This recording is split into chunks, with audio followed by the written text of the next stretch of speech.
Bonjour et bienvenue dans ce nouveau numéro de Questions sans détour. Mon invité aujourd'hui, Dominique Lévesque. Bonjour. Bonjour. Merci d'être avec nous. C'est la deuxième édition de la semaine de la persévérance. Ça a lieu en ce moment.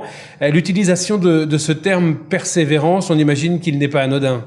Il n'est pas anodin, non. Vous savez que le phénomène du décrochage scolaire nous oblige et nous engage à trouver des actions bien particulières. C'est pour ne pas employer le terme décrochage ? Raccrochage scolaire, ça ne le faisait pas, donc persévérance a été choisi et aussi suite aux études canadiennes aussi en la matière. C'est quoi ces études ? Ces études pour retrouver les différents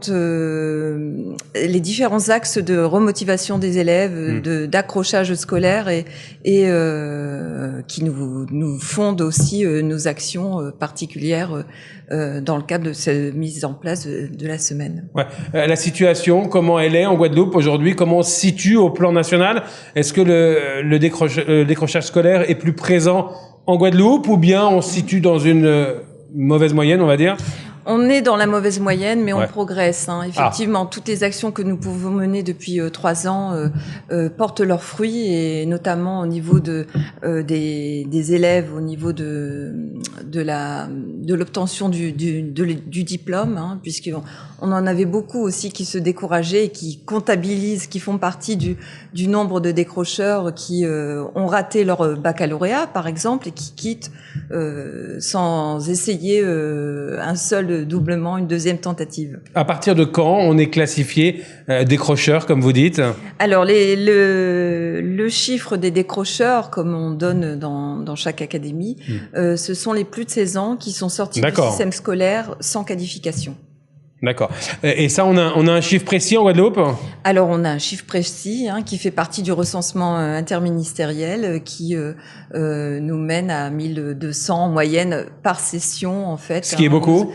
Ce qui est beaucoup, on est quand même dans les derniers du peloton. Ce qui veut dire que ce sont 1200 jeunes qui sortent sans rien du cursus scolaire. Voilà. Qui sortent sans rien, donc à différentes périodes de leur scolarité. Ça peut être quelquefois après une seconde, juste après la troisième, ou en terminale. Donc nous avons plusieurs profils. Donc c'est un problème qui a été pris, j'imagine, à bras le corps. Tout à fait. Aujourd'hui, il y a des outils qui existent. Quels sont-ils ? Alors, les outils de recensement, vous voulez dire, ou d'action? Les outils d'action, non, recensement, ça, vous savez, c'est l'outil interministériel. Les actions, eh bien, c'est notamment le plan national Tous mobilisés pour vaincre le décrochage scolaire, qui inclut plusieurs mesures, dont la semaine de la persévérance scolaire, mais qui inclut aussi différents dispositifs, notamment les réseaux FOCAL, formation, qualification, emploi, donc un réseau d'établissements qui se met en place pour trouver des solutions aux décrocheurs et trouver des solutions soit à l'interne de l'établissement, mais dans le cadre d'un réseau avec des actions bien particulières. Est-ce qu'on associe les familles dans ces cas-là? Tout à fait. Les actions aussi vis-à-vis des familles sont très prégnantes, et notamment ici en Guadeloupe, on essaye de plus en plus à créer des espaces parents pour engager une communication différente face au décrochage, car effectivement la famille est souvent également démunie par rapport à l'abandon scolaire de leur enfant. Ouais, donc ce que vous êtes en train de me dire, c'est qu'il y a un peu un profil type du décrocheur. Plusieurs profils, en fait. Si c'est une fille, les milieux défavorisés notamment. Milieux défavorisés, mais ça touche, je dirais, tous les milieux en fait, à différentes motivations, des différentes raisons du décrochage. Mais effectivement, les milieux défavorisés sont plus représentés, mais tout le travail est de travailler justement avec les familles qui sont un acteur essentiel dans cette mise en marche vers le décrochage. On est rentré dans le concret depuis combien de temps? Toutes ces mesures qui ont été prises, elles sont mises en place depuis quand?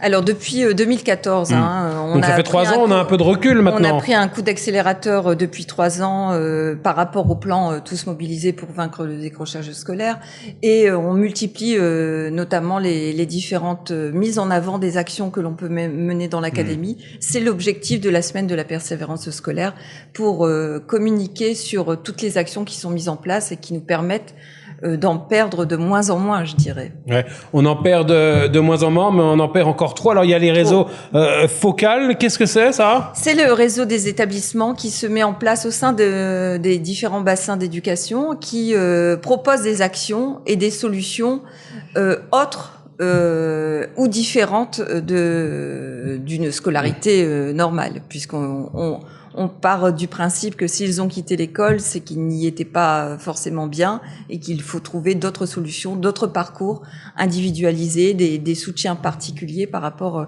à ce qu'on leur propose de manière traditionnelle. Et on leur propose quoi, par exemple? Il y a des choses particulières? Alors, on a des différentes actions, hein, normalement des parcours aménagés que l'on peut leur proposer avec des alternances avec l'entreprise, ou alors des SAS en quelque sorte de remotivation, de coaching et de restimulation, de confiance en soi, enfin de développement de la confiance en soi, qui permettent d'embrayer avant, de mettre en place ces actions avant d'embrayer sur une scolarité dite normale.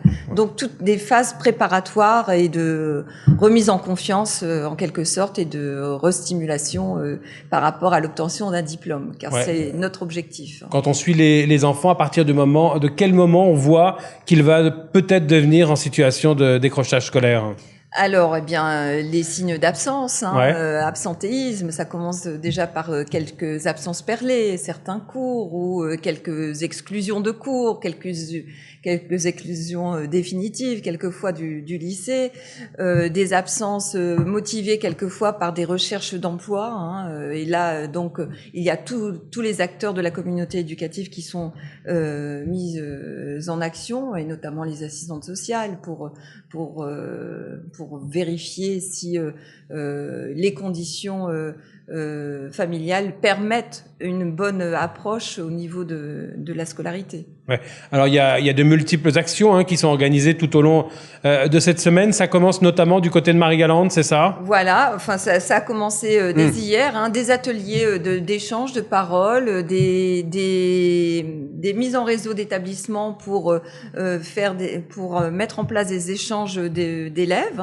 sur leur réflexion les mettre en réflexion par rapport à ce décrochage ou ces absentéismes perlés, cette non-motivation, alors qu'on sait que c'est important d'avoir son bac, puisque les parents leur répètent sans cesse d'avoir un diplôme avant. Et là, faut leur dire que c'est pas si grave que ça, finalement. Voilà, c'est pas si grave que ça. Ça permet de réfléchir aussi sur leur état d'adolescent, puisque ce sont quand même des adolescents, et que la vie n'est pas forcément toute simple pour un adolescent qui grandit, qui ne se reconnaît pas forcément dans le corps qui évolue, et qui peut être aussi signe de décrochage par rapport à leurs autres camarades. Il y a notamment cette action qui aura lieu ce jeudi. Ce sera du côté du collège Maximilien Vrécor à Petit Canal. Là, on s'intéresse à Accroche-toi à l'école. C'est des petites phrases chocs qui marquent. Comme vous avez pu voir dans le programme, il n'y a pas que oui, il y en a beaucoup d'autres, mais voilà, j'ai retenu celle-là. Effectivement, on essaye par ces actions précises, puisqu'il y a des actions au long cours, comme vous l'avez bien compris, tout au long de l'année, pour faire en sorte de les accrocher, mais également des actions ponctuelles en essayant d'avoir une thématique bien particulière, sur une accroche verbale et stimulante. Ouais. Donc, vous irez également du côté de Saint-Martin, c'est ça? Saint-Martin, évidemment, où là on essaye aussi de faire intervenir les parents, de travailler sur les échanges avec les parents, les professeurs. Il y a également des actions qui concernent la formation des professeurs, pour les accompagner aussi dans ce phénomène de décrochage à l'école. Alors comment ça se passe au niveau rectoral, au niveau académique?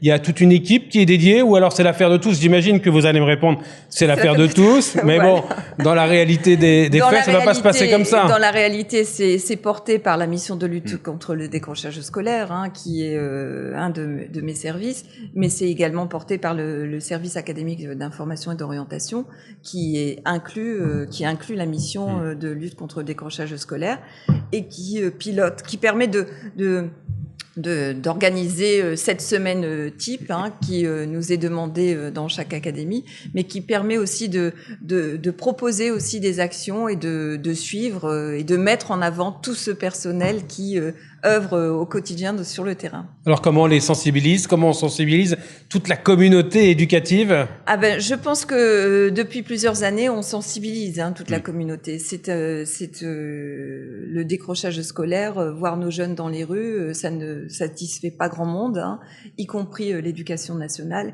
Et donc là, pour le coup, effectivement, trouver d'autres moyens par des échanges, c'est notre objectif au cours de cette semaine, par des échanges avec les familles, mais avec les professionnels, avec des partenaires que sont aussi les entreprises, les associations, qui nous permettent aussi d'œuvrer au quotidien sur le terrain. Alors on va terminer sur une note plus optimiste. Vous l'avez dit, tout n'est pas parfait, mais il y a de l'espoir, il y a des choses qui fonctionnent. On a des jeunes là qui ont réussi à repartir et à retrouver un cursus entre guillemets normal. Tout à fait. Vous avez également le micro-lycée, je ne l'ai pas cité, mais le micro-lycée aussi, c'est un dispositif éducation nationale qui permet de raccrocher, de repréparer au diplôme, au baccalauréat, après 2 ans de rupture. Là, on est vraiment dans les... Ah, c'est beaucoup, 2 ans, 24 mois. Voilà, 2 ans de rupture qui permettent, avec un encadrement particulier de professionnels, psychologues, et également professeurs, une approche pédagogique différente, de leur faire préparer leur diplôme. Voilà. Écoutez, on espère en tout cas que ça va fonctionner. Merci à vous, Dominique Lévesque. Merci à vous. Excellente fin de journée sur l'antenne de TV. On se retrouve très rapidement pour un nouveau numéro de Questions sans détour. Bonne journée sur l'antenne de TV.